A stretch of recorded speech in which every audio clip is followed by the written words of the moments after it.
Tunawasalimu katika jina la Bwana wetu Yesu Kristo. Tutasimama kwa ajili ya usomi wa maneno ya Mungu yaandikwayo katika kitabu cha Luka sura 7 kuanzia shairi ya 24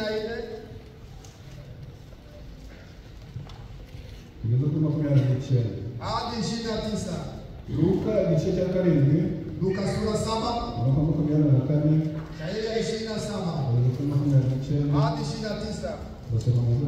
Tasoma kwa jina la Yesu Kristo. Intumwa za Yohana zimaze kugenda, atangira kuvugana n'abantu ibya Yohana ati, bashaka mu butayu no kureba iki n'urubingo n'umuyaga, ariko se mwagiye kureba iki? Ni umuntu wambaye imyenda yobereye, erega bambara imyenda y'abaririmbyi n'abagaburirwa ibyiza baba mu ngo z'abami. Ariko se mwajanywe no kureba iki? N'umuhanuzi, ni koko kandi ndababwira ko aruta umuhanuzi. Ni koko kandi ndababwira yuko aruta umuhanuzi cyane. Uwo ni we wandikiwe ngo, dore ndenda gutuma integuza yanjye mbere yawe, izakubanziriza itunganye inzira yawe. Ndababwira yuko mu babyawe n'abagore ari nta wuta Yohana, nyamara umuto mu bwami bw'Imana aramuruta. Abantu bose n'abakoresha b'ikoro bamwumvishe bemera ko Imana idacurwa kibera, kuko babatijwe na Yohana. Ariko abafarisayo n'abigisha amategeko ubwo babatijwe nawe bimukije inama z'Imana. Amen. Imana imigisha mwinshi. Bwana Mungu atoe baraka mingi amagambo yayo dusomye kwa ajili ya maneno yake ambayo tunasoma mu izina rya Yesu Kristo. Kwa jina la Yesu Kristo. Ese buri wese yakwegera Imana agasenga, kila wayote akaribia Mungu kwa ombi, wazo nawe ukabwira Imana uti, unamwambia Mungu eti Imana utegure umutima wawe, andaa moyo wangu, dore ndaje imbere yawe, naja mbele yako, ariko singwiriye, lakini sistahili, ngiye kuvugana nawe, nahitaji kuongea na wewe ijambo ryawe, kupitia neno lako, kandi ndagusaba kugira pia nakuomba unyeze, unitakase, utunganye, unioshe sana, untegure, uniandae. buri wese arisabira umugisha, kila atajiombea baraka mbere nyuma yaho. Baadaye Gerard nawe arasenga, Gerard naye ataongoza ombi kwa jina la Yesu Kristo.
byose n'abacumura byose duhimbaje izina ryawe tugushimiye kurinda kwawe kwabanye natwe tukaba tugejeje mu nzu yawe turi bazima uhabwe icyubahiro amagambo yawe amaje gusoma nakwinze kugira ngo udukuriremo ibyo kurya umugaragu wawe ahagaze twicarire umwambike imbaraga natwe utwambike imbaraga utegereze kure yacu umwuka w'Imana amanuke afata akazi abamarayika b'ijuru batugenderere ubwire ijambo tubone umuco wo gukiza abarwayi ubwire ijambo habonekemo imbaraga ubwire ijambo habonekemo gukiranuka kuva mu bwami bwawe kugira ngo natwe tugaburirwe nawe nta nuko umugaragu wawe navuga natwe twumve urasobanura nasobanura natwe twumve uze ufata ibice byose utubere alfa na omega ducasha abademo baje kure yacu imbaraga z'Imana zitugoteye twisabye mu izina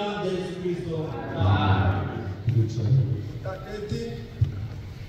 Dushimiye Imana Tunamshukuru Bwana Mungu kuona yeye kutumanisha Bwana ametuonalisha mara turi imbere yayo tukiwa mbele yake Nani bikoze Mungu ametenda hiyo ni icyubahiro sifa mu izina rya Yesu kwa Kristo jina la Yesu Kristo hamwe n'ibyo pamoja na ile dufite indahiro dukunda kwibagirwa kuvuga tuna salama ambayo tunasahau kuambia ngo tuzabasuhuza kuna watu walituma ili tuwapate kwa salimu hari mushiki wacu ni mama Elia kuna dada aitwaye mama Elia babaye mu kiziba wale waliowahi kuwa kiziba wanamuelewa ni mke wa Ruwaita aba muri New Zealand anakuwa kule New Zealand yarambwiye ngo nzabasuhuza anaambia kwamba ni wasalimu mu izina rya Yesu Kristo kwa jina la Yesu Kristo hari mama Faida kuna dada mama Faida babaye mu kiziba naye waliotoka kiziba wanamjua ni mkeo wa Shumbushi aba muri Texas anakuwa Texas yarambwiye ngo nzabasuhuza anaambia nani ni cyane cyane abakiziba kuko nibo bazira sana sana na kiziba wenye kiziba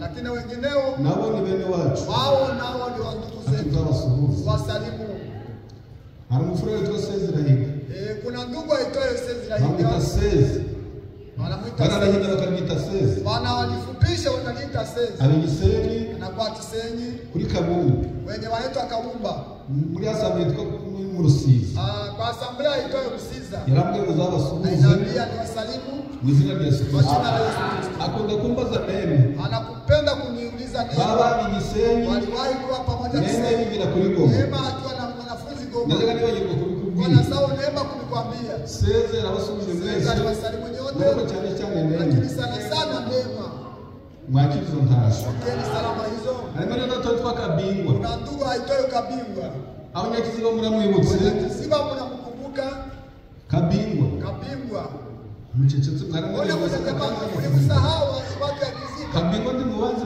Kabingwa mnamsahau yarambwiye ngo nzabasuhuze mwese wasalimu nyote aliuliza aho mubahi pale mna panaitwa je guterana n'abandi nakusanyika pamoja na wanani nabamubwira bose nawaambia wote nibuka Venuste akumbuka Venuste nibutse Ndayambaje akumbuka Obedi nibutse Mushimiye Mushimiye nibutse Didasi akumbuka mimi ati nabare badada bote ati na washiki ati watu na wote dada nzari nambaho ati na dada nzari nambaho dada nzari nambaho salimie namwibutse nakumbuka salimie ure usasa dada nzari nambaho dada nzari nuko nambaho yakundaga kwivugira rero bila alikuwa anapenda muri samazaza wakati wa saba amusure atutembelee yakane bafikishie ujumbe sasa bageze ubutumwa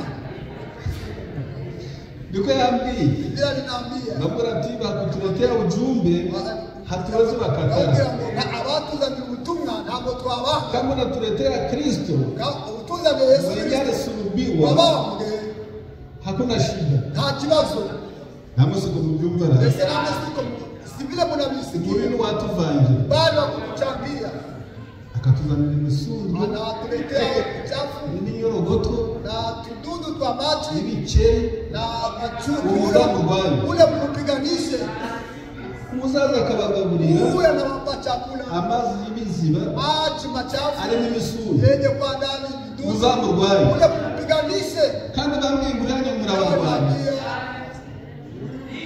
bambwiye ngurubu murabarwanya wanaambia habari ninyi ni wapiganaji ndizo rero zari ntasho zile zilikuwa salama Maana hakuchukua. Mungu apewe sifa. Na wewe tulipojiza. Jana hapa tulikuwa tukisikia neno la kusema eti ukisha Imana. Maana neno la Mungu niryo riguhimbara. Yayo inatupa nguvu.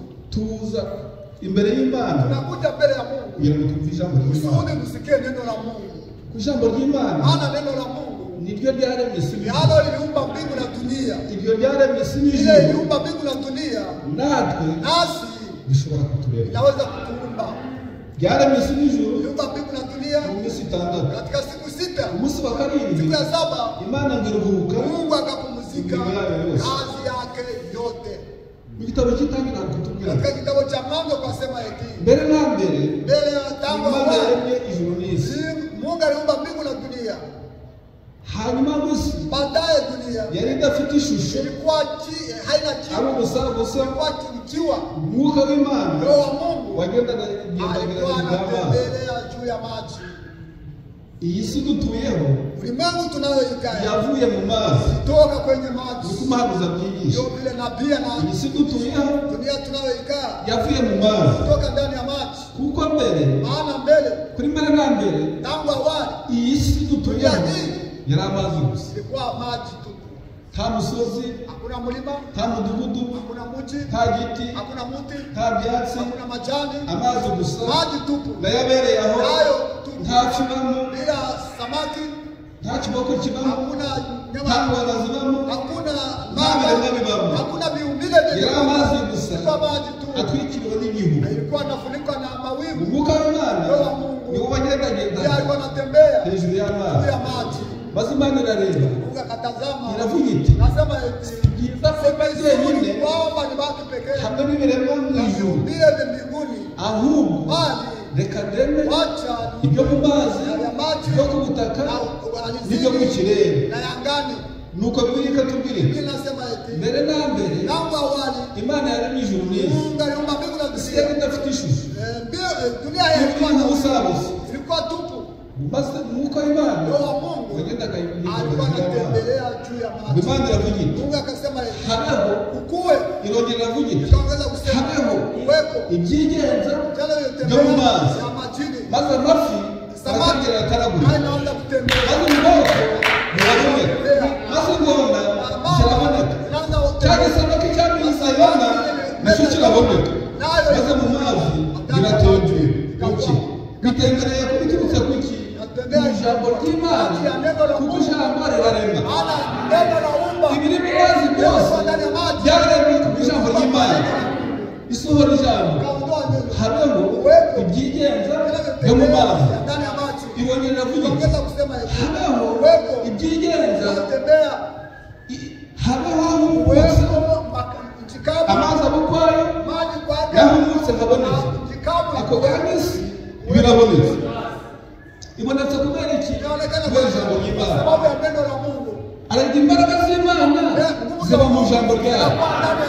Imbaraga z'Imana ziba mu ijambo ryayo. Isohora ijambo ako kanya ibikorwa biraboneka. Amazi nahumutse. Kandi ku butaka habaho ibyigenza by'amoko yose. Ibikururuka, ibitagambika, ibigenda n'amaguru, ibikambakamba byose biboneke. Ako kanya biraboneka. Imihovu iraboneka, ibinyamaswa, amatungo byose ku ijambo ry'Imana. Iyo Mana yaremesheje isi y'ijuru n'irimo mu minsi 6. Iryo jambo riracyafite ubushobozi bwo kuturema natwe kuri uyu munsi wa karindwi. Mu gisaku cya karindwi ikiboneramo umugeni ikazamwishira nta kizinga nta n'umuhangara. Tuba tuje kuremwa n'Imana rero. Maze ijambo ryatanga nanjye nkaryemera. Naryemera rigatangira ikandemera. Kuko urema Imana, kuko urema umwana mu nda ya nyina, kubaza icyenda akavuka, niko natwe turema n'ijambo ryayo. Niko kamaro ko kumva ijambo ry'Imana. Iyo utabyumva ntabwo utera imbere. Iyo utabyumva ntabwo ukura. Uba igikuri. Iyo utumva ijambo ry'Imana ntabwo ukura. Ntabwo umenya, ntabwo usobanukirwe uje kuelewa. Imana imugisha Kubariki. hanyuma zo kuvuga ngo Baadaye jana uhamanya n'Imana kumva tukao ijambo tunasikia neno, uzi kumva ijambo ry'Imana tunasikia neno la Mungu, uhamanya n'Imana ushuhudiana na Mungu. uhamanya n'Imana Ushuhudiana na Mungu, mbese ukavuga uti unasema eti Imana Mungu ndayiringiye naitumainia. niringiye imbaraga Natumainia zayo nguvu zake, ufite ibihamya maana na ushuhuda Imana ishobora byose kwamba Mungu ni muweza yote. ko Imana iriho Unajua kwamba Mungu yuko, kandi iyo Mana iravuga vile Mungu anasema, kandi irakora pia inatenda, kandi irumva pia inasikia, kandi irareba pia inatazama, kandi irasubiza pia inajibu, kandi irarema pia inaumba ufite ubuhamya na ushuhuda ndabizi inajua kweli.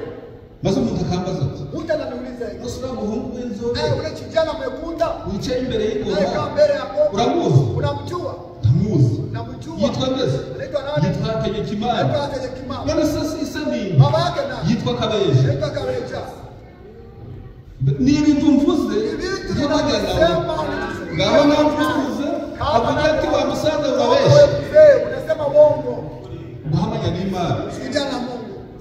none se uriya muhungu w'ikibongi Ule mtoto kijana mnene yitwa anaitwa nani? uriya muhungu w'ikibongi Ule munini kijana mnene sana. uramuzi Unamjua? wicaye nyuma ya serishari Anajua kaa nyuma ya reception. Namuzi nyine. Namjua. yitwa Celestin Anaitwa Celeste. nase uramuzi Babako namuzi namjua. yitwa nde Anaitwa nani? yitwa Hitimana Inosi Anaitwa Ikimana Inosa. atuye heza Anakaa wapi? atuye mu Rwanda Gisenyi Anakaa Rwanda Kisenyi. uzaze kujyana aho atuye Waende kwani ni ibintu mvuze ndi guhamanya nawe nikishuhudiana pamoja naye. ni ibintu mvuze Vitu ndi ninavyosema guhamanya nawe kuhudiana kibyo mvuze ari naye. ukuri Kwamba ninavyosema ni kweli. Imana yagucyura Mungu apewe sifa. ararema Imana wakira Watakatifu rero wa kale Imana yaramwakura Mungu alikuwa anamuita. Imana yaramwakura Mungu alikuwa anamuita. Imana yaramuhamagaraga Mungu alikuwa anamuita, ikamutoranya namchagua ikamwihishurira na kujifunulia yeye, ikamumenyesha izina ryayo kufundisha jina lake, hanyuma baadaye ikamushyiramo inamuweka yizeye uamini. Imana iraguhamagara Mungu anakuita, ikamutoranya mu bantu namchagua ndani ya wengine, ikakwihishurira na kujifunulia kwako, ikakumenyesha izina ryayo kufundisha jina lake, nawe ukabatizwa nao unabatizwa. iyo umaze kubatizwa Ukishabatizwa witwa umukristo unaitwa Mkristo.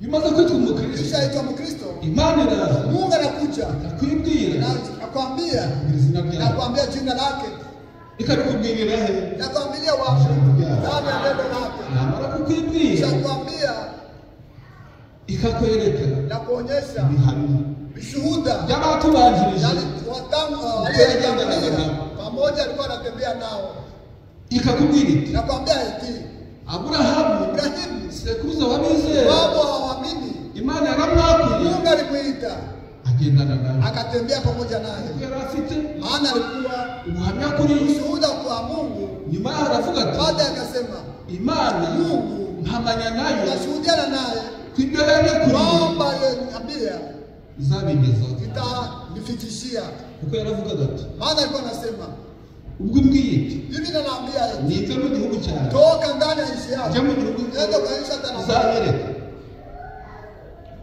nizeye yuko Ninaamini kwamba icyo gihugu uzanyereka kisha atameonyesha gitandukanye n'iki gihugu tofauti na hii. ngeze hirya Kando ya hiyo Imana imufungura amaso Mungu akamfungua macho, yamuhishurira akamfunulia, imwereka igihugu cyo mu ijuru ikamwonyesha nchi ya mbinguni. imwereka umudugudu Hii ni mji wo mu ijuru ya mbinguni. bituma Ikaacha Aburahamu Ibrahimu iyo areka gutura mu mazu yubatswe n'abantu akaacha kukaa ndani ya manyumba yaliyojengwa na watu, mu mahema bali akakaa ndani ya mabasi, umudugudu sababu alikuwa amekuwa mji ambayo zaidi ya hapo, hanyuma yemera kwitwa impunzi akakubali kuwa mkimbizi n'umushyitsi na mhamiaji n'umusuhuke na mhamiaji mu gihugu kitari ndani icye ya nchi sio yake, ariko amaso ye lakini macho yake atumbiriye alikuwa anaipamba wa murwa ile mji wo mu ijuru ya mbinguni.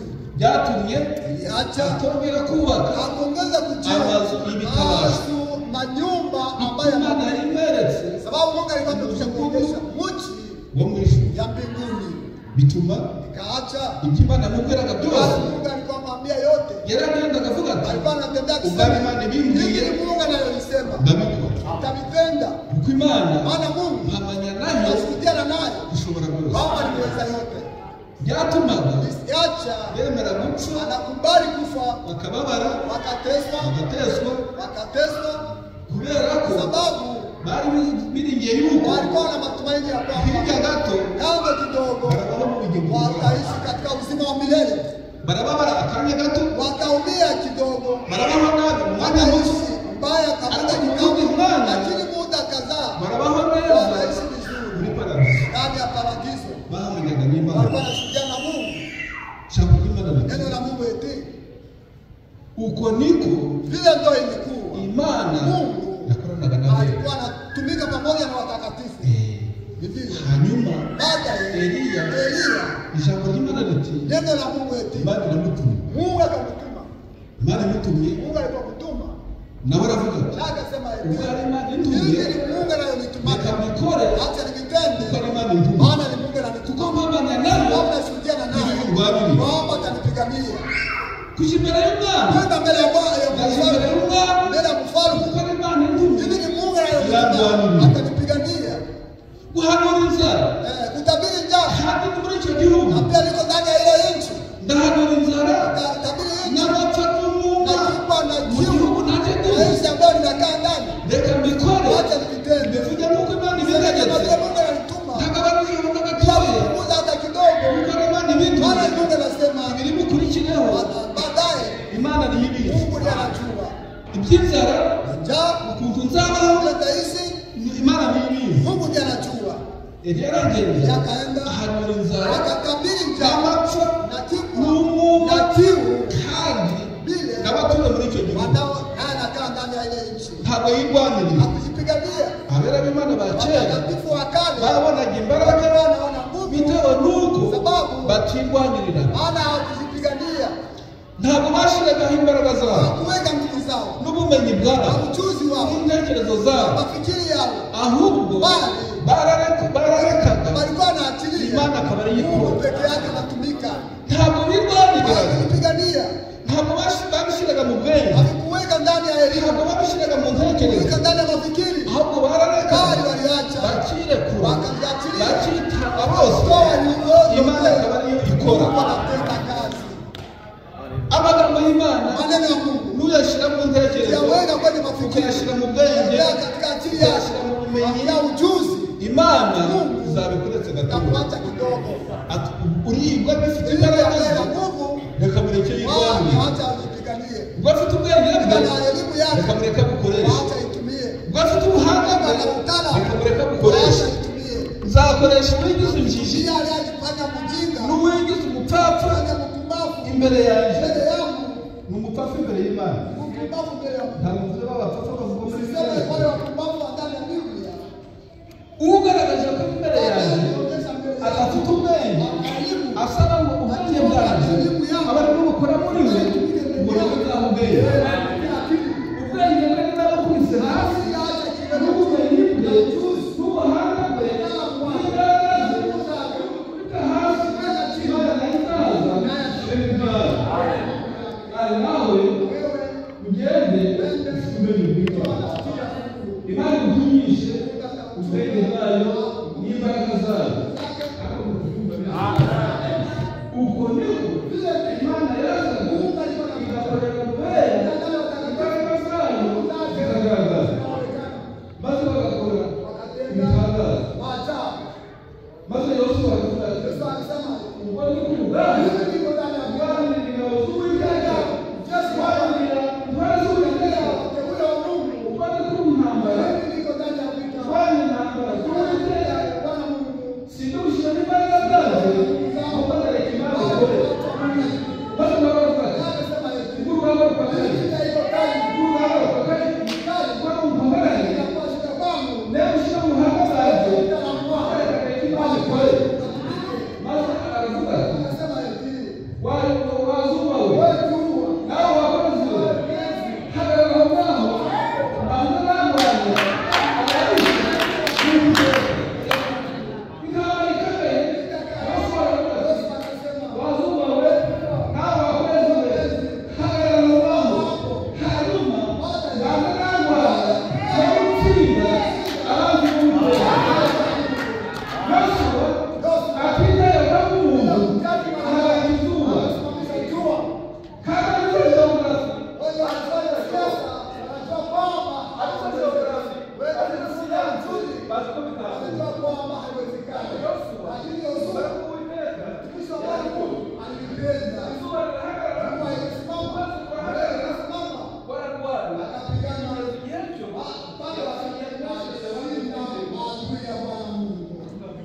Amen.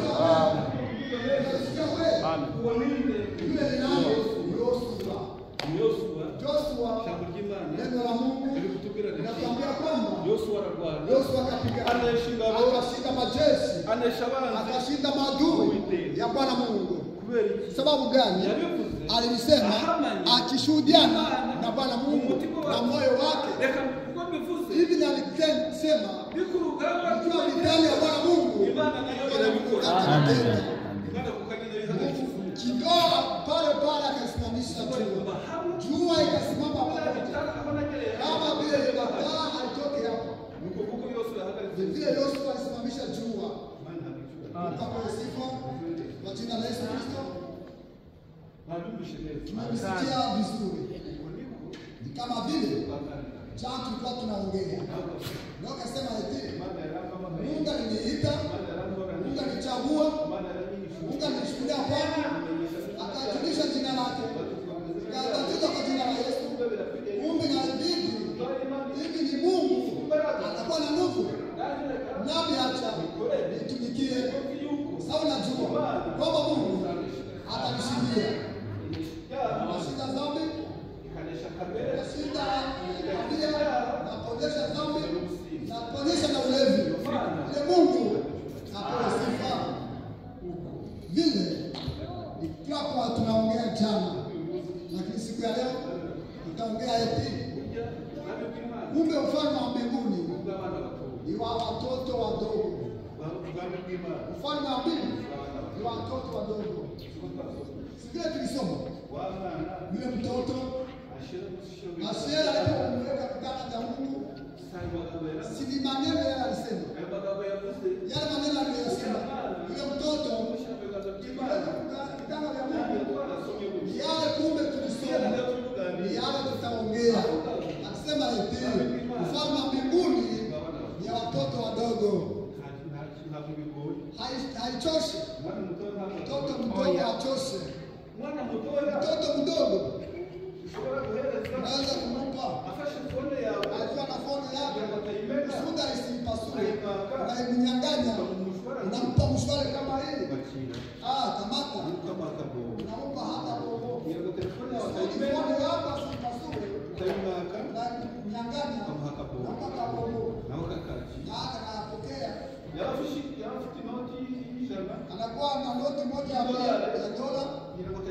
Suda simpasule. Na kamata karatasi. Mwana mtoa kweli. Unampa karatasi. Kama hapo ngombe ilikuwa na mabele. Unampa. Ile noti ya mbia. Asimpasule.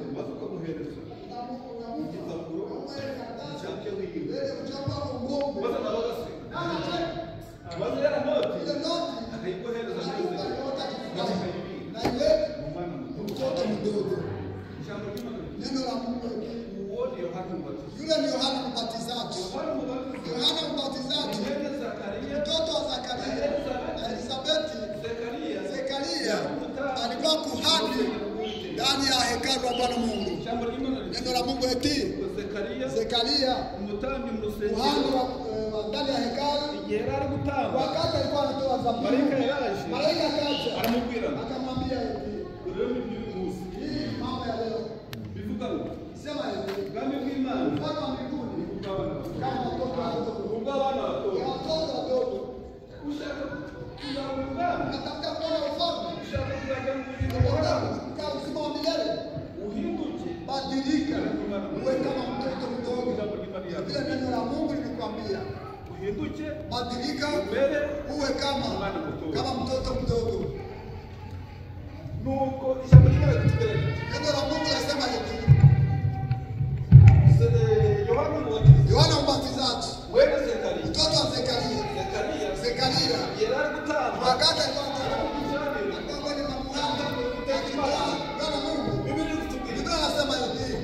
Bwana Mungu akaja akamwambia Zekaria n'umugore we Elizabeti walikuwa wakizeka, walikuwa na mtoto, walikuwa mtasa.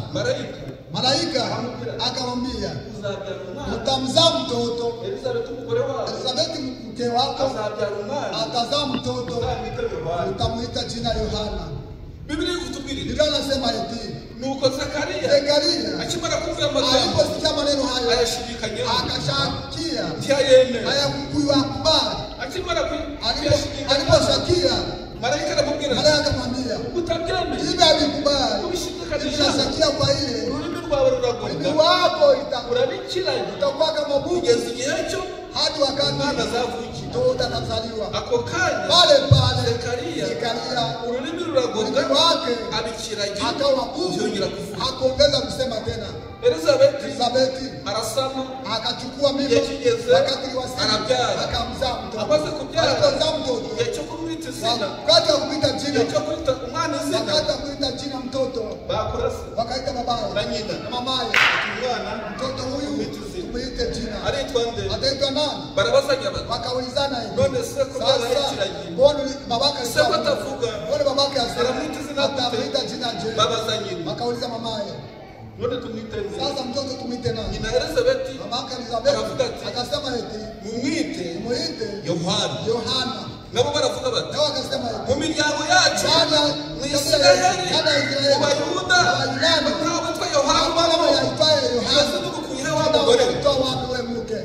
Yohana nabinga abanyaburayi wa wilaya Israeli ndani ya Israeli jina haikuwa no basekuruza byanda ndani ya mababu yote zibirikuye jina unalitoa mwebwe mwandike gusa Yohana mwandike Yohana nabo baravuga bati nao akasema reka tubaze acha tuulize babaye labda kuna wakati anasikia wakamwambia hivi sasa bakaza bamukira Maria bwana muongesha bebe sasa mtoto huyu bebe none tumwite tumuite nani wewe huyu bebe tumuite nani jina bakaza bamukira basi bwana mugasi tumuite nani nawe arababwira akamwambia muzana urupapuro leta karatasi na kalamu tuandike sasa mnipe leta karatasi na kalamu unipe maze narufata wakakamata na kalamu wanamupa maze naye akaandika hivi anaitwa Yohana wowe n'umugore wawe murahuje none se tunuja kwizera unakutanisha imani basi unakutanisha imani uje kumubatiza unakutisha mbatizo uje n'Imana Mungu uje doctrine tunaonyesha doctrine Imana ni imwe Mungu ni moja. Yohana ako kanya pale akimara kubyandika alishamaliza kuandika Yohana Biblia inatubwira inasema hivi ako kanya pale wake ikakuwa vizuri Zakaria aravuga akaanza kusema wababibonye n'ababyumvishe bose bagira ubwoba ngo batinya Imana wakaogopa Mungu kandi bahimbaza Imana ndio wanamuhimidi Mungu rero yule sasa ile Yohana wakati akagira kubatiza akaanza kubatiza atangiye kubatiza alipoanza batiza niko bamwise Yohana umubatiza Yohana mbatizaji izina rya se na nyina jina la babaye ryatanzwe na Malaika ni Yohana Batiste n'abandongereyeho nyine arabatiza ni wowe wa mbere wabatije abantu mu mazi menshi akabafata akabadubika mu mazi menshi uwo ninde ni Yohana bongeraho Batiste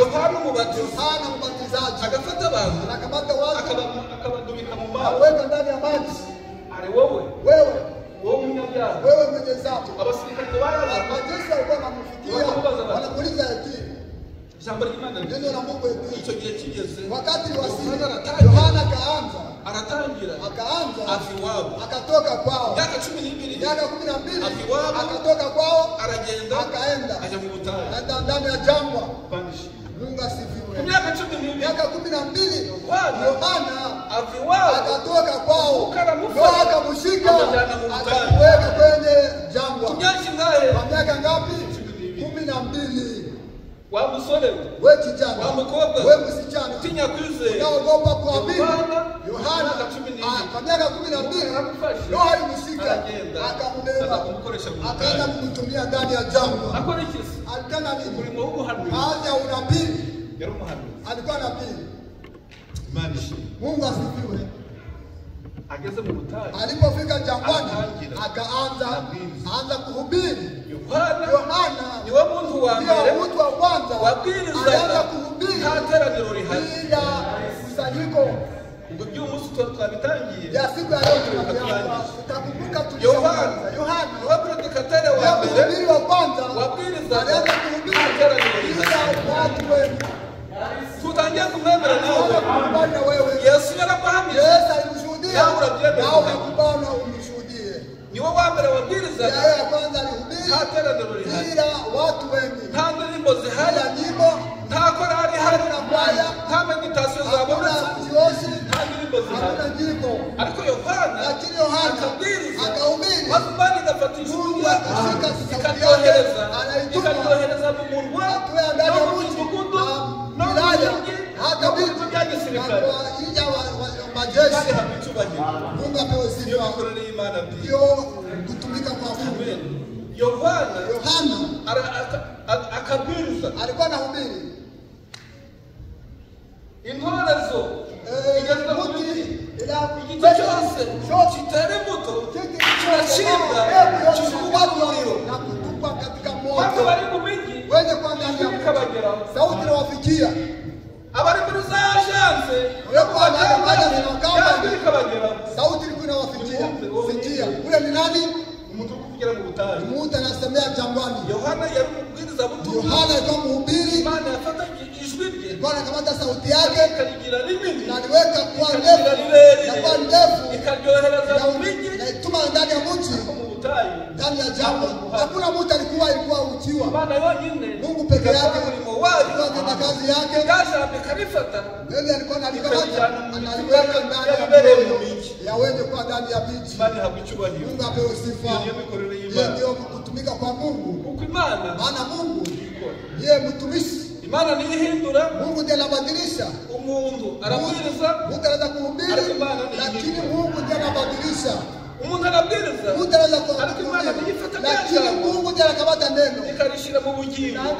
na ndani ya nafsi ikanakubadilisha. Bibiri kutubwirira. Biblia anasema eti Nuko Yohana Yohana arabwiriza, akahubiri, abasirikare bakaza. majeshi yanakuja. Wowe uri inde? Wewe ni nani? Jewe Mimi ni ijwi ni sauti ya kupanda sauti nyikani. inzira z'Uwiteka, Yorosheni, ugorore inzira ze. yorosheni njia zake. None wowe uri inde? Sasa wewe ni nani? Uri Eliya, Wewe ni Elia. uri Yeremiya, Uli wewe uri Jeremia. wa muhanuzi. Wewe ule nabii. Akavuga ati, Sema no. sindibo. Singa handiko Wowe yeye. ndiye ndijwi. Mimi ni sauti ya kupanda sauti ya Utunganye inzira z'Uwiteka. Yosheni majukumu ya Bwana, unyoshe njia zake. Igihe cyose Mtu yote kinaokomaa mbegu kama mbegu zake. baka abasirikare bakavuga bati, Majeshi none wanamuuliza, tubigenze dute? sasa tufanye nini? Nawe akababwira ati, Kana waambia eti mwirinde jilindeni kwica abantu kuwa watu mudakurikije amategeko, kufuatana na sheria. mwirinde kurasagura mu baturage Kupiga masasi ndani ya kwica raia, no kurasagura gusa kupiga masasi no guturitsa amasasu na kutupa masasi no kwambura abantu. na kunyang'anya na Maze kunyanyasa. mubireke. Muache muadhirike na mtumikie Mungu. abakoresha mikoro kazi. Watoza kodi. Tubigenze dute? Sasa sisi tufanye nini? Namwe Nani? mureke ubura imanga Acha ujanja wenu ubujura na bwanyu wizi wenu n'iby'abaturage na kuwa ya na rahia ruswa na kunyanyasa. n'ibyo leta yabageneye. Wewe mnakula mambo ya serikali ni wageni. Muhazwe Mshimishwe munyurwe n'umushahara na mtosheke leta na mshahara yabageneye. ambayo serikali huandalia. we kurya ruswa Msikule n'iby'abaturage. na watu wa kaji. turabanyabyaha turabyemeye. Sisi ni wenye dhambi. Tugire dute? Msamaha. Uje niwabatize. Akawabatiza. niwo wa mbere Ndiye wa kwanza Yabatije. alibatiza abasirikare, majeshi, abakoresha mikoro, watoza kodi, abanyacyubahiro. wenye heshima. Ikindi gihe kigeze, Siku ingine ni Yesu wasili. nawe araza. Yesu naye akaja. Yesu nawe araza. Yesu naye akaja. Yohana arakubatiza Yohana alikuwa anabatiza. ikivuge cy'abantu. Umati wa watu. Mwami Yesu Mfano Yesu na wao na alistawisha katika watu. ariyoberanye. Naka alistawisha Abaturage. ndani ya raia. Nabaza Naye akaja. kumva ijambo ry'Imana. Akisema neno la Mungu Abandi bose. kama wa wengineo. Yohana umwuka wamukoreshaga aramuhishurira Anakufunulia. ati waba Yule nilikwambia. dore nguriya Yule. uriya uru ruhinuma. Yule ndege kwako kuwa. Maze Yohana nawe aravuga ati Yohana akasema eti nguriya Njoo yule. Yule niliwaambia. Atakuwa baada yangu. Ninabatia kwa maji. Yababatirishaga mazi. Yalikuwa anabatia na maji. Dhambi waliotenda. Inaachia hapo. Yule niliwaambia.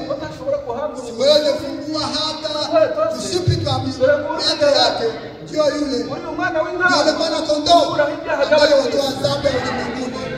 Njoo yule. Pale Yesu. Naye akaja. Kama ndugu Yohana. Nami nakubali nibatize.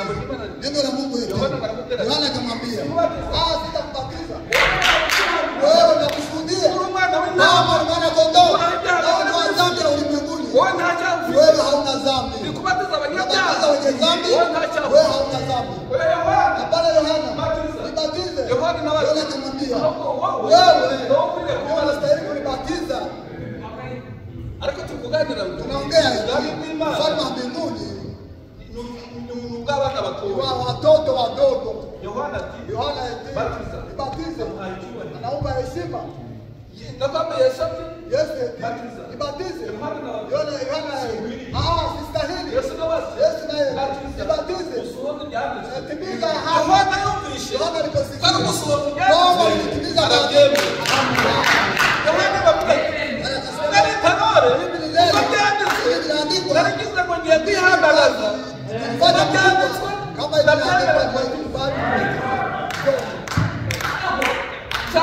Neno la Mungu akamata Yesu akamweka ndani ya maji.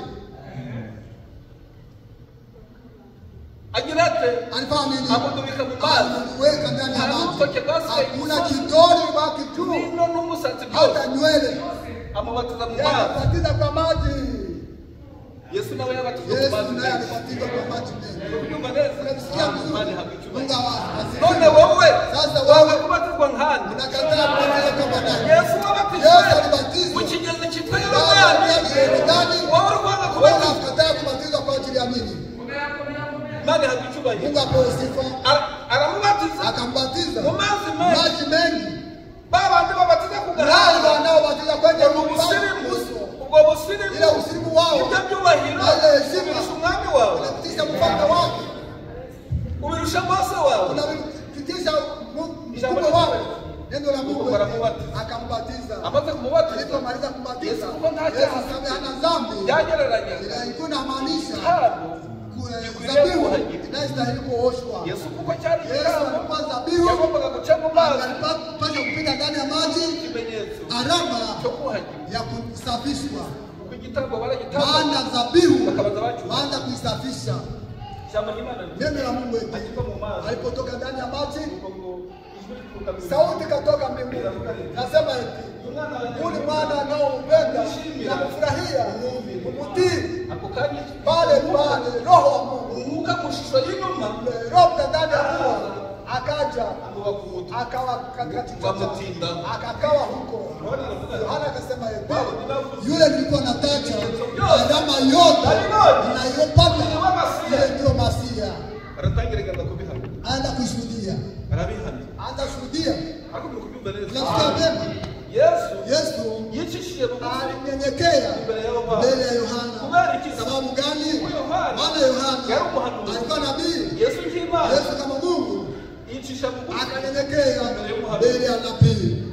Yohana naye kama nabii mbele ya Yesu, mbele ya mfalme wake, naye akamnyenyekeza na kufungua kamba za viatu stahili ya alama ya kujinyenyekeza kama watoto wa Mungu, ya alama ya kujinyenyekeza kwa Mungu wetu, hata watumishi wake, hadi sisi Mungu atupe atuwezeshe kujinyenyekeza, ya alama ya kwenda ndani ya njia, ya kwenda ndani ya ufalme, ya kwenda ndani ya ufalme kwa Mungu. Anzia kwa alama kwa kunyenyekea. Anza kunyenyekea mbele ya neno la Mungu. Nyenyekea mbele ya Mungu. Nyenyekea mbele ya wenye kukuongoza. Ubatili upate kuwatii kuanzia chini kuja mu ijuru kwenda mbinguni ni kushuka. ntabwo baruza Sio kupanda. kuja mu ijuru Kwenda mbinguni no kumanuka ni kushuka. kugenda twicisha Kwenda bugufi kunyenyekea, twicisha kwenda bugufi kunyenyekea ndetse umwami hadi wawe nanjye kunami byageze igihe wakati usige no kwicisha bugufi sio hata kunyenyekea, ahubwo baramwishe bali walimuua. amanuka ikuzimu Akaenda Hadezi, kwenda Hadezi. ageze ku ntebe y'isi Kwenda Hadezi, ikimenyetso cyo kwicisha Adamu bugufi akunyenyekea, imana irongera Mungu akaongeza, iramuzamura akampandisha, imugeza hejuru alimuweka y'amajuru juu yose ya mbingu zote. dore niko kuja mu bwami Ndio kwenda ndani ya ufalme. Wabyumvise? Wabisikia? Ni vile ndio kwenda ndani ya ufalme. umwami yesu Mfalme Yesu, uyo yohana uwo Yohana yule, uratujya kurangiza tunakaribia kumaliza. Yohana yule igihe kigeze wakati ni wasili, Alikubwiriza.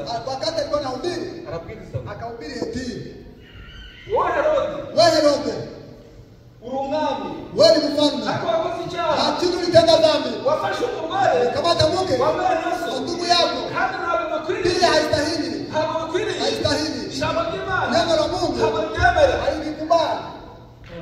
yohana umubatiza Yohana Mbatizaji nk'umuhanuzi kama nabii utararyaga indimi alikuwa hakuwa anakula mimi, utarakoraga ku marangamutima alikuwa ndani ya no kufunga ku fikiri byubahiro na kwa heshima. ahangara herode Akasubutu Herode, wowe herode wewe Herode, wowe wewe wakoze icyaha ulitenda dhambi, cyangwa n'amaso tenda mambo yasiyo ucura stahili, umugore wa bene kamata mke wa ndugu yako. mwabyumvishe neza Unasikia vema? none rero Sasa wakoze icyaha ulitenda dhambi, uri hano tubu. herode Herode aribika ku mutima akaliweka kwenye moyo, aravuga ati akasema eti nitakuonyesha. bibiri kutubwira Biblia inasema eti habaye kesho pokea kama kesho. herode Herode abika rya jambo ku mutima akaweka ile neno kwenye moyo uganzi na kwa uadui n'inzika na kukua mubaya ndani yake. amen Amina. umuntu wese Kila mtu ijambo ry'imana neno la rizageraho Mungu litafikia akagira urwango n'inzika azaba ameze nka herode utafanya kama Herode. herode yohana Herode Yohana yaramuhuguye amwereka ibyanditswe akamwonyesha maandiko. herode Herode aho kubyemera akakubali, abika umujinya akabeka, n'inzika akaweka aramusiga hasira, akamkania. uzabona Utaonana kabisa. wowe mvugure Wewe ni wote umugore wa herode wa Herode, wa mupfakazi yule mjane wayacuye ambaye alikuwa byaba amepeleka bimugeraho ila nawe tuzakwera akasema nitakuonyesha. ngiye kunesha umugabo Biblia inasema hivi nagaga kubabwira inkuru za bibiliya na kwa habari ya Biblia, nuko turi kwirukanka maana tunakimbia nuko turi kwihuta sawa, tunaharakisha ijambo ry'imana neno la Mungu eti nuko igihe kigeze wakati liwasili ibwami kwa herode ikuluni kwa Herode, bacuza ubukwe kukakuwa sherehe ya bagira harusi, umunsi mukuru wakakuwa na sikukuu, mbese bagira amapari y'amapari wakuwa ile mapale ambayo unasema ndio siku abantu rero bahorana amapari ya hapa, wanakuwa na masikukuu ya hapa.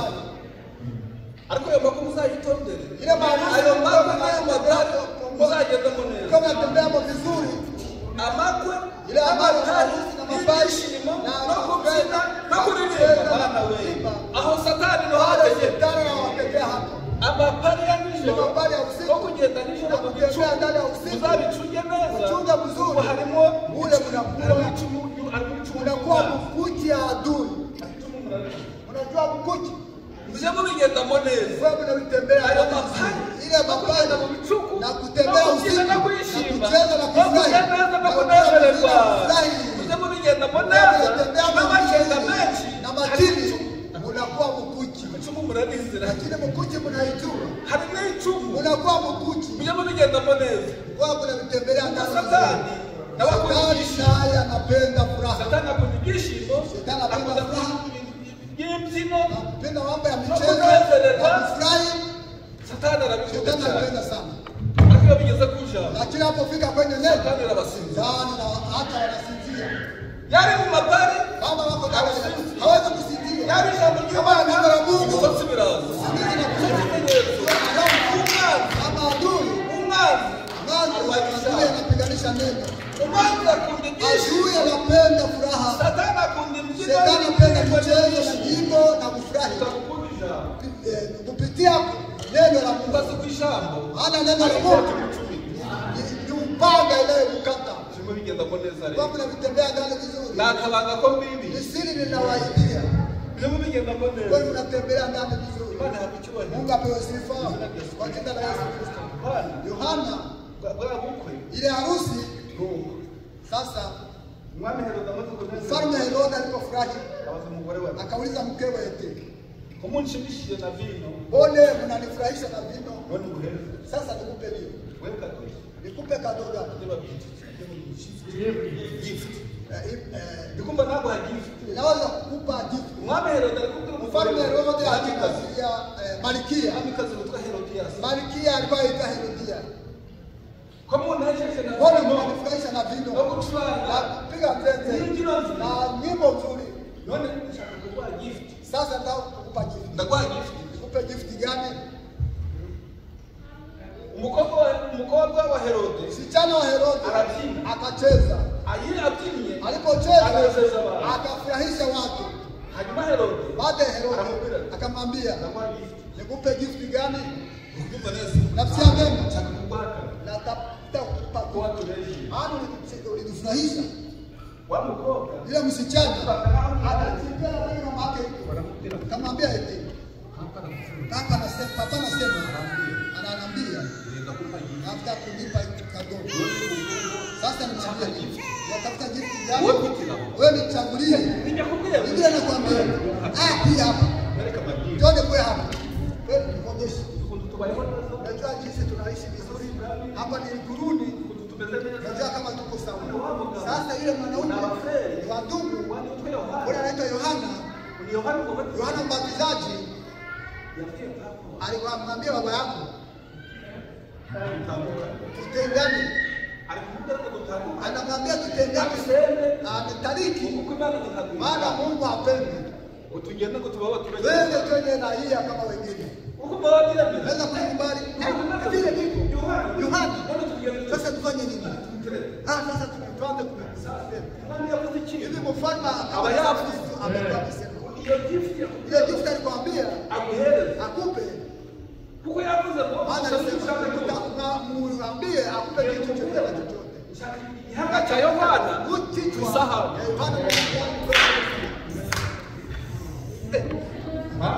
Mama tuje kutukura hapa nataka kuongana mahali tulikuwa. Igihanga.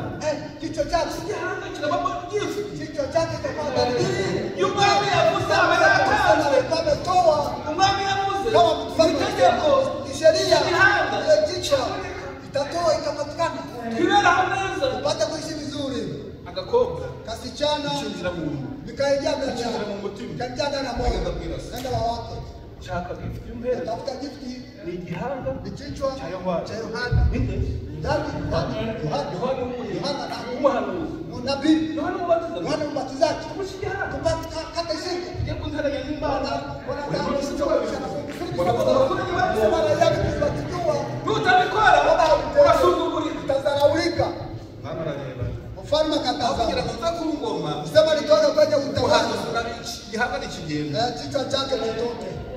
Mali habichwa hivi. Mungu apewe sifa. Au kugira matakirwa Masudi niacha utawala. Ile kichwa yende. Ukagokanya. Pale. Mfalme akatoa sheria Yohana. Mulete kate shimo. Unipe nayo. Baragenda. Akaita sheria ya mfalme. Kichwa chake wakachikata.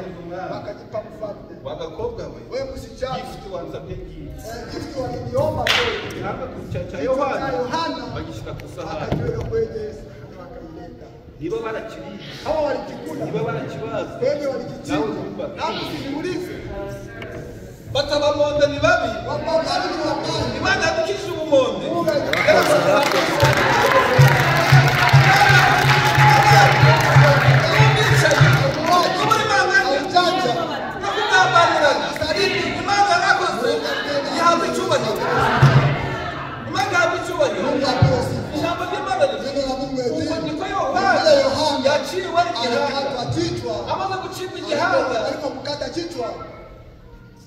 Alikatali yachimba igihanga. Babaje kumushira mu nzu y'imbohe. Walenza kumtia ndani ya jela. Kumtia ndani ya jela. Walitoa hapo wakamkata kichwa. Yamaza kubwiriza. Alimaliza kuhubiri. Alipomaliza kuhubiri bamujana mu munyururu. wakamweka ndani ya jela, Mungu bamukurayo wakamwondoa, bamuzanye bajya kumushuka. wakamleta kukata kichwa. Jambo jingine Neno la Mungu nasema eti Mwami Yesu mfalme Yesu naye akasema eti Yohana ni munzi y'imbohe. Yohana wakati alikuwa ndani ya gereza wale kabla hajakufa akasema eti mwende muniulizie yule kama yule anastahili kuja kama kuna mwingine. Mitume wa kurangiza tunakaribia kumaliza, si awachelewesha. jambo jingine Neno la Mungu eti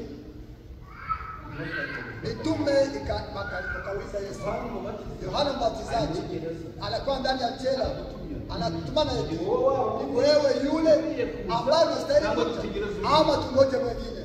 Yesu anavuga. Yesu akamwambia Munzanira hano ibivuga tuletee hapa, tulete na lenye n'ibirayi kusikia n'abarwayi na wagonjwa, banzanira hano uniletee ako kanya pale pale, akawaponyesha. ugende mubwire Yohana Waende mwambie Yohana ibyo mubonye ile ambayo ibyo mwumvishe. mnasikia. Baragenda Wakaenda bamutekerereza wakamwambia habari yale wanayoisikia na ile wanayoiona waliosikia hivyo, akasema eti nshaka n'inzira acha nikufe ni wowe wawundi yule ukwiriye kuza ambaye ni wowe Masiya nipfa ndaja ku bwabo ntabwo mfite na kiombo nibashaka bagice wende watikate nahitira ko n'umugabo wende ndani ya ufalme ahubwo bari kuntimbira. abo wananichelewesha. Yohana wemeraga mu butayu Wale kwa ndani ya ariko jambo inzige hakuna ndiye n'ubuki asali bw'ubuhura ari byo bimutunze. ndio ilikuwa hata na ishi. Ijambo ry'Imana Neno la Mungu eti nuko za ntumwa yale mitume zikimara kuva aho ngaho walipotoka hapo, Mwami Yesu mfalme Yesu basigara ko bazababa. akauliza watu. Niho twasomye rero Pale tulisoma tugiye kurangiza tunakaribia kumaliza. intumwa za Mitume Yohana wa Yohana bakimara gukubura walipotoka huko bagiye wakikwenda, Yesu basigara ko Yesu bazababa. akawauliza wanakaa watu, Habya ngo mwari mwagiye kureba nde mu butayu kweli kule mlikwenda kumtazama nani? arongera arisubiza Akajijibu kaza bazamutangari na akauliza kama mwalimu, mwari mwagiye kureba nde mu butayu mlikuwa mmeenda kuona nani ndani ya jangwa? n'umuhanuzi Ni nabii. ngo ndababwira ko ari umuhanuzi. Nakwambia kama ni zaidi ya nabii. Mwari mwagiye kureba Mlikuwa mmeenda kuona uhungabanywa mbete inayotikiswa na upepo jangwani. Yohana alizaliwa na waliozaliwa na mtume. Hakuna askari kama Yohana. mwari mwagiye kureba iki mu butayu Mlikuwa mmeenda kuona nani jangwani? umuntu wambaye imyenda Mtu anayevaa mavazi yorohereye yenye kuwa nyepesi?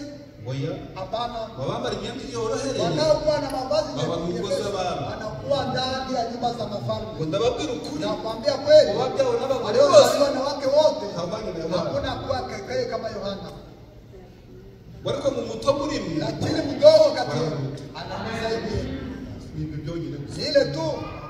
Yohana nubwo yari akomeye Yohana hata alikuwa ibyo byose mjanja, nababwiye yale yote Mwami niliwasema akamuhamya akamshuhudia, akagaragara aravuze ati lakini anarudia anasema eti mu babyawe n'abagore bose waliozaliwa na wake wote ntawuhanye na Yohana hakuna ariko umuto muri mwebwe mdogo kati yenu anampita. Imana si igitangaza Yohana ukomeye kuri Yohana alikuwa ariko umuto muri mwe mdogo kati yenu ni zaidi yake.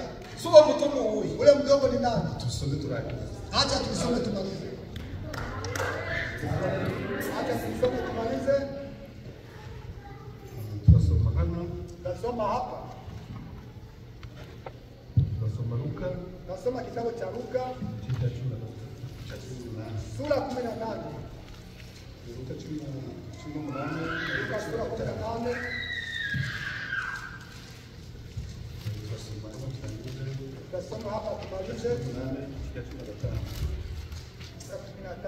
nuko bamuzanira abana bato ngo abakoreho ariko abigishwa babibonye barabacyaha maze Yesu arabahamagara ati mureke abana bato bansange ntimubabuze kuko bameze batyo ubwami bw'Imana ari ubwabo.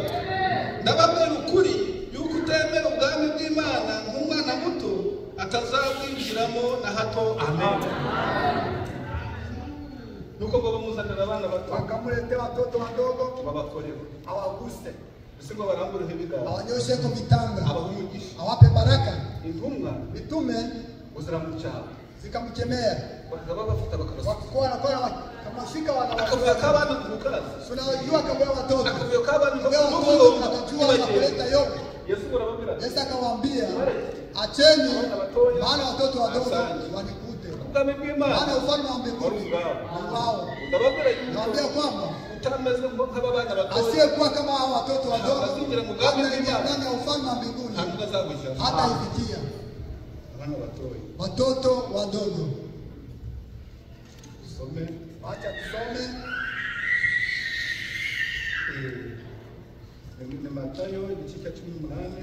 Mathayo sura 18 Jamja shairi wa kwanza. Mathayo sura 18 shairi wa kwanza. Icyo gihe abigishwa begera Yesu baramubaza bati, umukuru mu bwami bw'ijuru ninde? Abigishwa begera umwami Yesu bati, wanafunzi akamwambia ijuru ninde? Kwa ndani ya ufalme wa mbinguni ni nani? Umwana muto akaita mtoto mdogo, amahagarika hagati yao, akamsimamisha kati yao, arababwira, akamwambia eti, naambia kweli yuko kwamba nimudahinduka kama hambadilike umumere nk'abana bato watoto wadogo mutazinjira mu bwami bw'ijuru katika ufalme wa mbinguni. Nukuzicisha bugufi atakayejinyenyekeza umwana muto kama mtoto mdogo niwe mukuru, yeye mkuu ubwami bwo ndani ya ufalme wa mbinguni. Yesu ntabirangije. Yesu sasa nimemaliza. Ingoma zikavuga nazo, mitume zinaongea eti mkubwa ndani ya ufalme wa mbinguni ni nani? Ni Musa, ni Elia, Yesaya, ni Petro.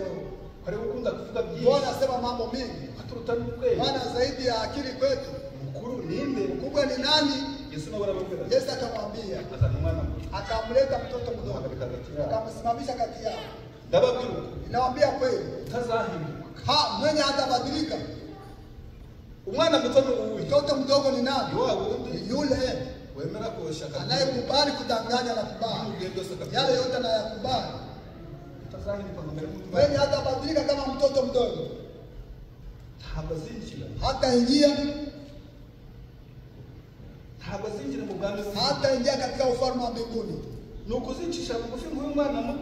Atakayejinyenyekeza kama mtoto mdogo ndiye mkuu katika ufalme wa mbinguni. Maana ufalme wa mbinguni, ufalme wa Mungu, ukijinyenyekeza kama mtoto mdogo mbele ya neno la Mungu, najinyenyekeza.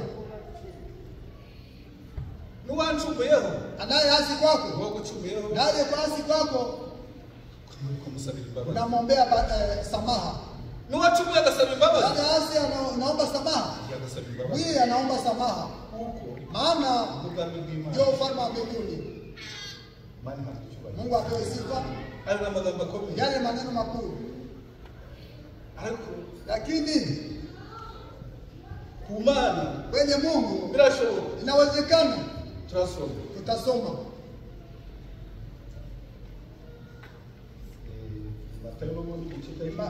Mathayo sura 19 sura 14.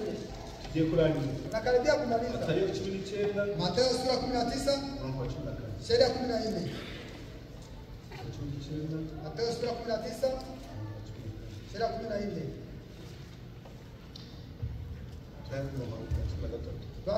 Maze bamuzanira abana bato ngo barambikeho ibiganza abasabire, abigishwa barabacana.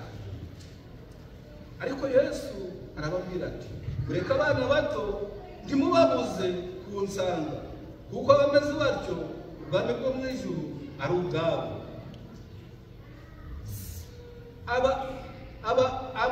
Amaze kubarambikaho ibiganza avayo amen. Aliponyosha vitanga akatoka amina. Awona watoto nk'abana. Wale watoto wadogo ni kama wanani? Nk'abana tutwara misozi kiganza. Kama Ashera aliweka hapo vitanga. Mungu mubareshe banza. Waache walikute.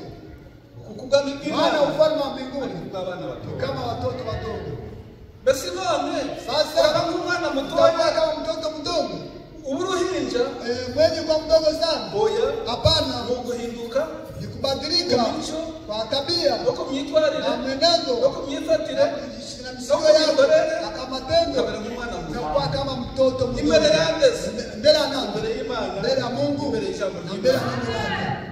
ukoroha, unanyenyekea, kumvira, unatii, ukoroha cyane, unakuwa mwepesi imbere mbele y'Imana ya Mungu umwana mutoya. kama mtoto mdogo. Umwana mutoya Maana mtoto mdogo agashobora kwirwanirira, hawezi kujipigania, agashobora kwiburanira, hawezi kujisambia, ahubwo ababyeyi bali wazazi nibo bamurwana, ndio wanamsambia, nibo bamuvugira, ndio wanamsemea, nibo ndio bamurwanirira, wanampigania, nibo bamwitaho, ndio wanahusika naye, nibo bamuproteja ndio kuri byose, wanamzungu ya zingira, nibo bamumenyera ndio byose. wanajua kila kitu. Umwana w'Imana nawe Mtoto wa Mungu naye nuko ni vile yarakwiriye angelikuwa kwitwara imbere y'Imana. shika mbele ya Mungu, Ubwenge ugakubita hasi, akili chini, ubumenyi ugakubita hasi, ujuzi chini, siyansi ugakubita hasi. ndani ya siasa Siyansi yote, uzayikoreshe mu biro, mambo yale yote tuwe kwenye ofisi na ndani ya makampani n'ibyongereza na uzabikoreshe viongereza huko, vitumie mu huko biro ndani ya ofisi hamwe n'abazungu, ambaye ana wazungu. ariko imbere Mbele y'Imana ya Mungu wicishe bugufi, usinyenyekeze, ureke Imana aache Mungu uyobore,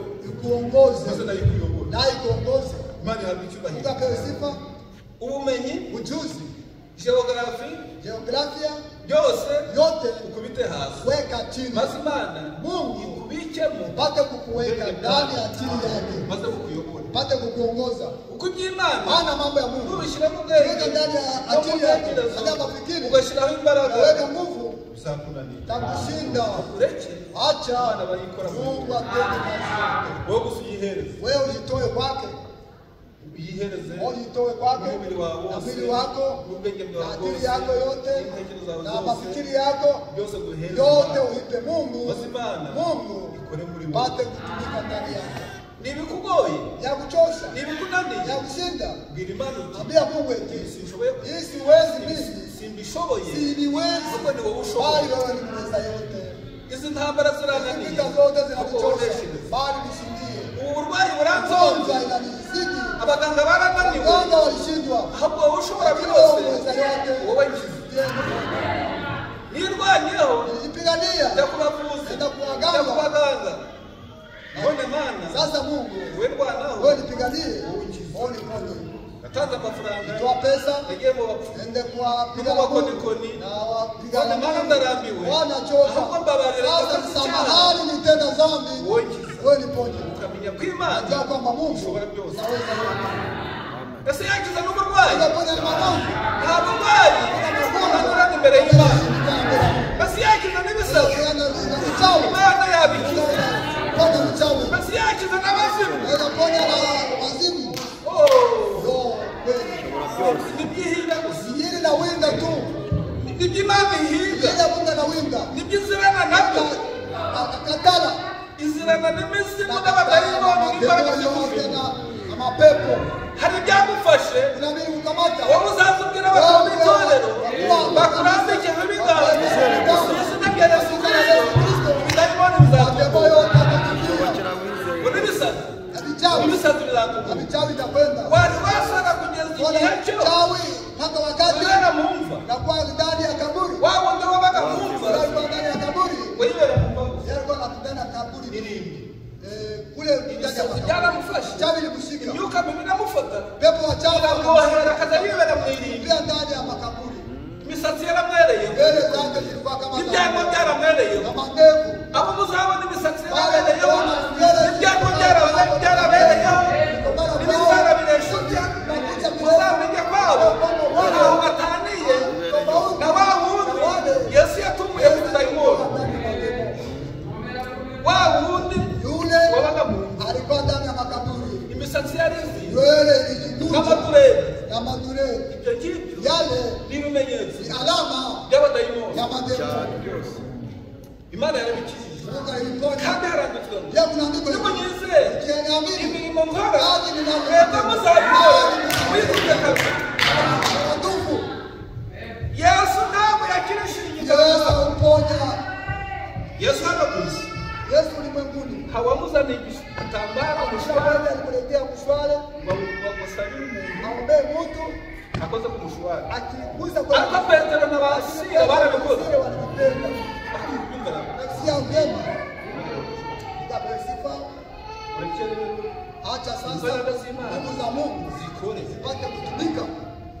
Imana ikuneshereze Mungu akushindie uburwayi, kwenye magonjwa, ubusinzi kwenye ulevi, itabi ryakunaniye Imana ishoboye kurikiza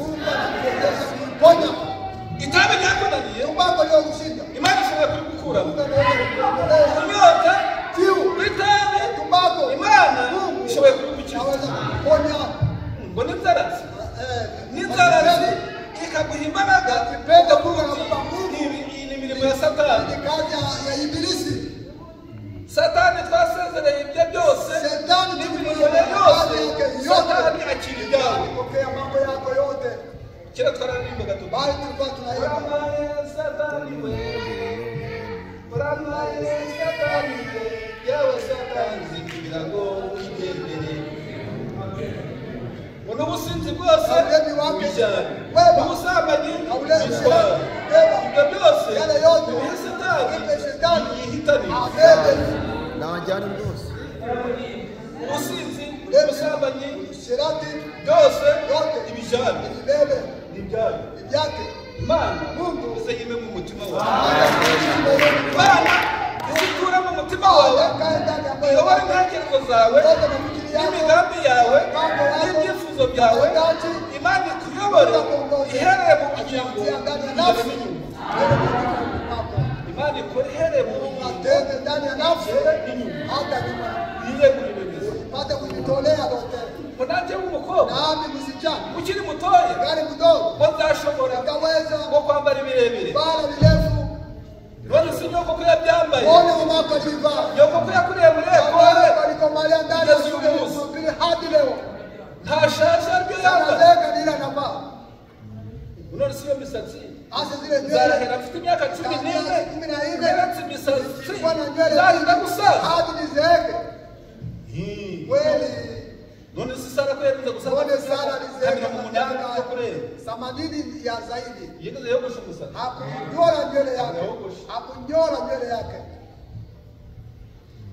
kera iwacu hariya zamani kwetu kubera ubuzima bugoye vile maisha ilikuwa inachosha imisatsi nywele y'abasere y'abadada barayirindaga walikuwa naichunga ikabarya bakihangana bakarwana bagashyiramo kanta n'ibiti byose ariko bakarwana intambara ariko kandi bigakunda Imana ikagenda ibaneshereza na zanda ikazikuramo n'imigi ikarikuramo Imana ikabikuramo hanzwe hano ufite ubushobozi ukora muri kampani ufite amafaranga niwogosha umusatsi mu byakunaniye Imana izagucira urubanza itakubabarira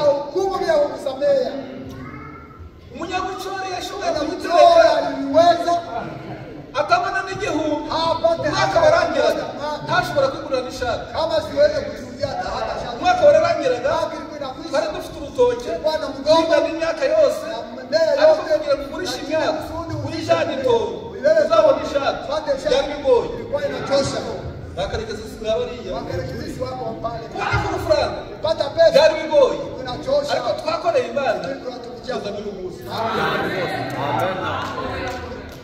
jye nabatijwe umusatsi wanjye mfite inda n'imigi nagiranye inda nyinshi mu musatsi imigi murayizi bari abana bo n'abasirimu ntabwo bazizi nari mfite imigi n'inda wagiranye mu musatsi mfite imvi ariko ntabwo batari nazigira ari imigi ariko se ubundi byanaterwaga n'iyi ni ubuhimbi iri kubera inzoga ntabwo inzoga siniyitewe sibuke ko amazi abaho kandi imigezi yari ihari ariko njye mbona kubatuza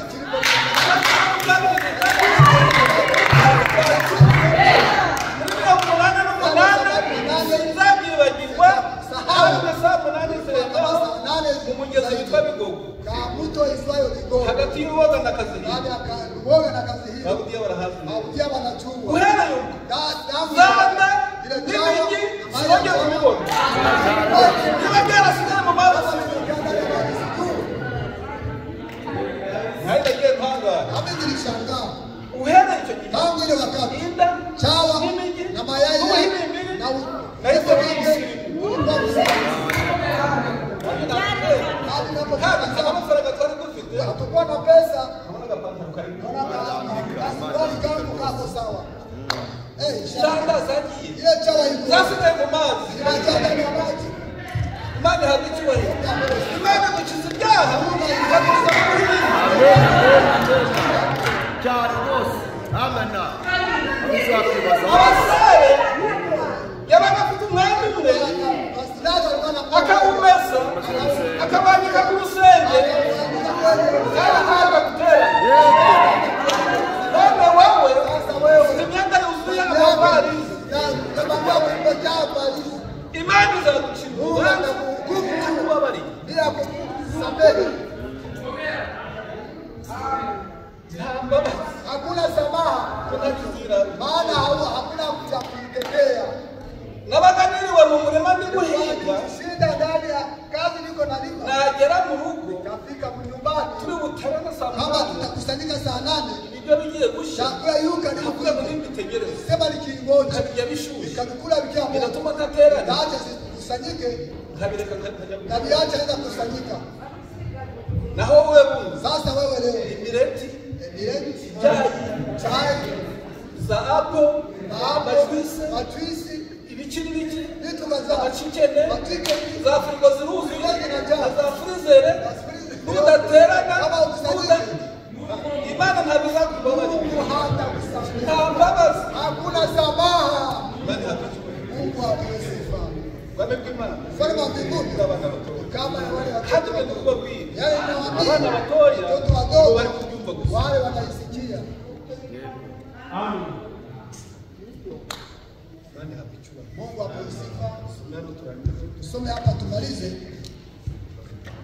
Tasoma hapa Abakorinto ba mbere Wakorintho wa pili igice cya 12 sura 12 ya 14 shairi ya 20. Wakorintho wa pili sura 14 shairi ya 20.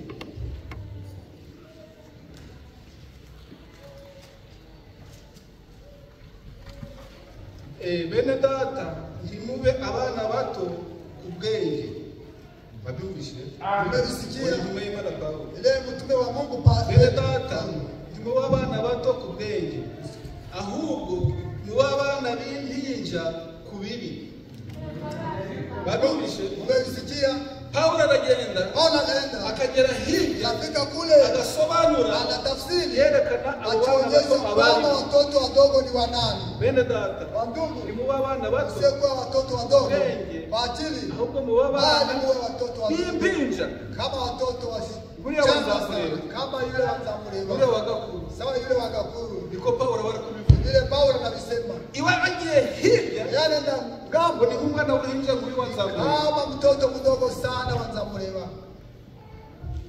ariko ku bwenge lakini kwa akili ku bwenge mube bakuru muwe wakubwa, ku bwenge wenye akili mube bakuru muwe wakubwa. ku by'Imana Haya Mungu mube nk'impinja kama buriya watoto wanzamureba wadogo kama yule wanzamureba, ku by'ijambo ry'Imana neno la ku Mungu by'ubwami bw'Imana ufalme wa mbinguni mube nk'impinja wewe kama watoto buriya wagakuru kama yule wakakuru, ariko ku by'isi lakini kwa ulimwengu ku by'ubwenge busanzwe kwa akili ya kawaida ni abanyabwenge wewe wenye akili ni ubuhezi ni wa wapi basi? ubwenge Ya akili gutandukanye ambaye hakutenganisha Imani. na Mungu. ubwenge Ya akili harimo kuyobya haitakusawishi na kutenganisha Ijambo na ry'Imana. neno la Mungu. byanditswe ngo Naandikwa hivi, byanditswe mu mategeko ngo naandikwa ndani ya sheria hivi, zavuganira n'ubu bwoko mu kanwa k'abavuga izindi ndimi no mu kanwa k'abanyamahanga nyamara nubwo bimeze bityo ntibazanyumvira ni ku Uwiteka avuga aturikira acha tuachie hapa. twabibishe Umemsikia? turasoma na hano turangize Tasoma na hapa tumalize. ni Petero ya mbere Ndani ya Petro wa kwanza umurongo wa kabiri igice cya kabiri umurongo wa kabiri cha pili sheria ya Petero ya mbere Petro wa kwanza igice cya kabiri sura 2 umurongo wa kabiri sheria ya pili. turahera hano Tutaanzia hapa. nuko mwiyambure ingomwa byose n'uburiganya bwose n'uburyarya n'ishari no gusebanya bwose mumere nk'impinja zivutse vuba bose bantu bazamureba Si yule wanzamureba. si uvutse Si anazaliwa sasa. niwe bucura dufite Ndiye muri kitenda ya saa. mimba ndani ya hekalu. mbese niwe petite sœur kuri twese ndiye Siwela. msichana mdogo kati yetu hapa. Uwo rero. Yule sasa. Pawulo we Paulo yeye bisobanura anatafsiri kama akagera kuri urwo rwego anataka katikati yangu tumere nk'uyu tuwe kama yule petite sere kuri twese dada katika yetu. niwe mutoya kuri Ndiye twese mdogo kwetu. nuko byumva neza Natusikia vema. mumere nk'impinja zivutse Mwe kama watoto wazaliwa mwifuza amata y'umwuka adafuwe kama maziwa mwifuza amata y'umwuka maziwa ya kiroho yasiyo ayo mchanga. mata y'umwuka adafuwe na yayo Maziwa ya kiroho isiyo changwa Jambo nyingine. ry'Imana. Neno la Mungu. imana nta kindi kitugaburira Mungu hakuna kitu kingine anatupatia bila neno la Mungu. kugira ngo abakuze Kusudi wakomalishe. abageze ku gakiza Awafikishe kwenye wokovu. niba mwarasogongeye Kama mlionja. mukamenya yuko Unajua umwami kwamba mfalme. mukamenya yuko umwami Kwamba wacu mfalme wetu agira neza anatenda amen mema.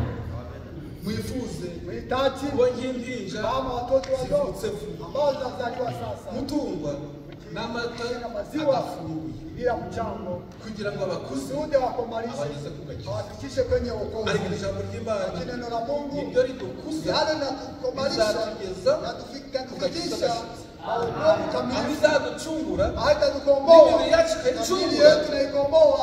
tukambara imibiri y'ubwiza Wala bila utukufu. tukajya mu bwami Tuenda ndani ya ufalme. ababwiye umusaba imana Ile ndio muombe Mungu. bana Mungu abariki.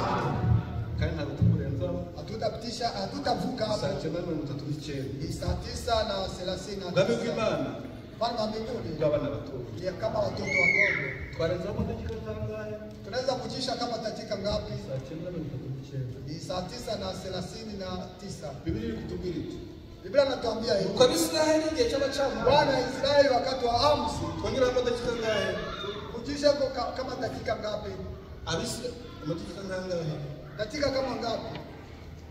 twongeramo amategeko ngahe Kuchisha kama dakika ngapi? bibiri iri kutubwira iki Biblia inasema hivi. uko abisiraheli Bwana igihe cy'abacamanza Wakati wa Amsi, bari kurwana wakati wanapigana abamidiyani Wamidiani barabateye waliwavamia maze abisiraheli wana Israeli bayobowe wakiongozwa umucamanza witwa Gideyoni Aitwa Gideoni. Bararwana. Wakapigana Abisiraheli wana baranesha Israeli wakashindwa baratsinda barihisha wakaficha wakaficha Gideyoni nawe arihisha Gideoni naye akajificha kandi aribo wagombaga pia ni yeye alikuwa kubarwanirira wapigania ijambo ry'Imana rivuga, neno la Mungu eti Imana Mungu yohereza marayika akatuma malaika Gideyoni kwenye Gideoni aho yari yihishe kwenye alikuwa anajificha umugaba mukuru w'ingabo kamanda wa majeshi ni wari umeze nk'umwami yeye w'abisiraheli kama mfalme wa Israeli niwe Imana yavuganaga yeye nawe alikuwa anaongea naye yari yihishe alikuwa amejificha marayika araza malaika kaja Gideyoni Gideoni mugabo ukomeye mwanaume nguvu jewe nta muntu ukomeye mimi sina nguvu umunyambaraga huko mtu wa nguvu zile nguvu uzanesha zitashinda abaza b'Amidiyani majeshi ya Midiani.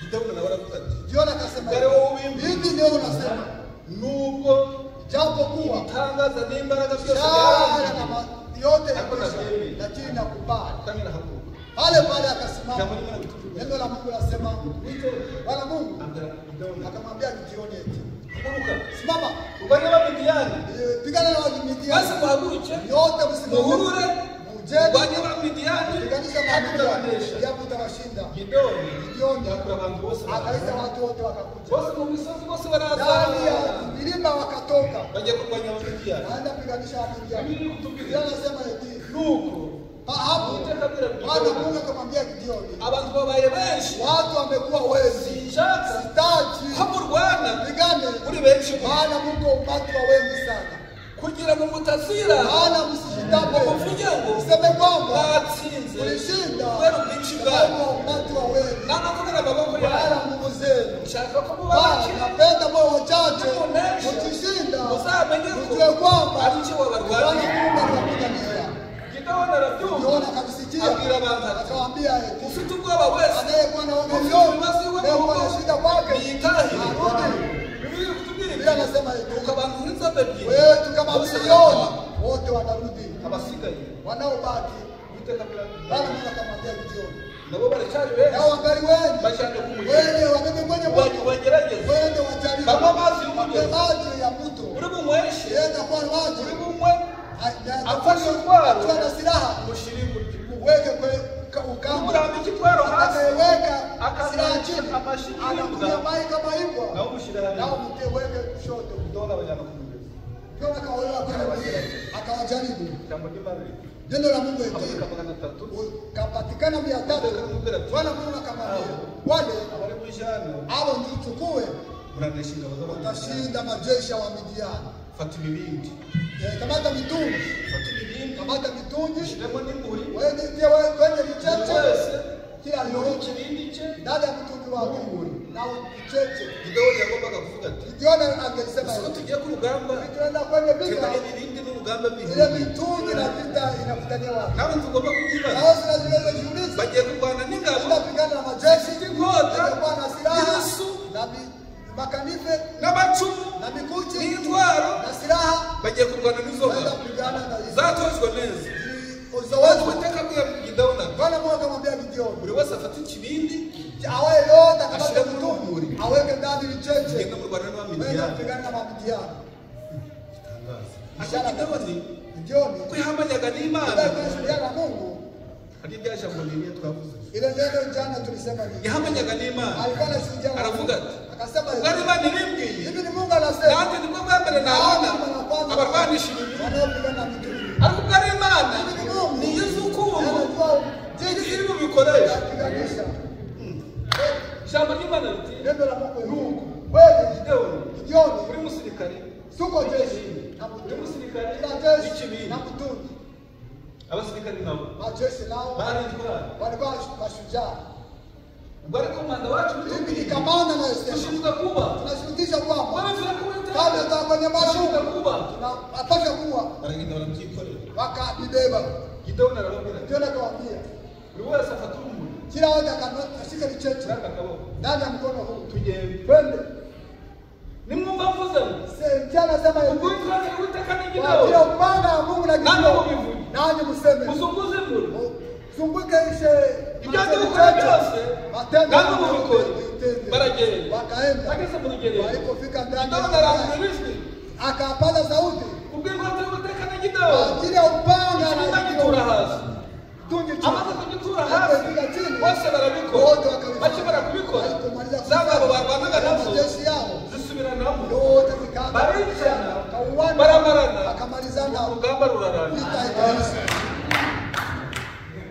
Gideoni n'ingabo ze barwanye batsinze banarwanya wakashinda bila kupigana. kubera iki Sababu gani? ko yemeye Maana alikubali Imana. yale Mungu Umwana muto. kama mtoto mdogo. urabona barwanisha ibindi se Uliona kwenye wanapiganisha mitungi nao, lakini Gideoni yani Imana kubali. bahumugisha Ndio wabariki. twese turahaguruka Wote tutasimama. maze dutahe Tuombe. twese turahaguruka Wote tutasimama. veruse na karirimbo Tuste na nyimbo. twese twambaza Imana Wote tupate kwa kugira ngo buri wese Tusikie Imana Mungu imuhereze apate kumpa kuba nk'umwana muto kama mtoto mdogo. maze Imana Mungu igwiza imbaraga muri wowe zidishe nguvu ishyira ibyayo byose muri wowe matendo yake ndani yako, ubone kukurwanira hata kupigania ntabwo yakurwanirira aweze kupigania, ntabwo yakorera muri wowe aweze kutumika ndani yako ufite imbaraga ukiwa zawe na nguvu zako. ushaka ko Imana ikorera muri wowe Utakuja tumikia ndani yako, vigura ibyawe jiondoe ndani ya Imana mambo ishyiramo yako, ibyayo Mungu apate kuweka yake. niyo magambo Ndio twaganira maneno tulikuwa tunaongea. Imana yagucyura Mungu apewe sifa. veruse na karirimbo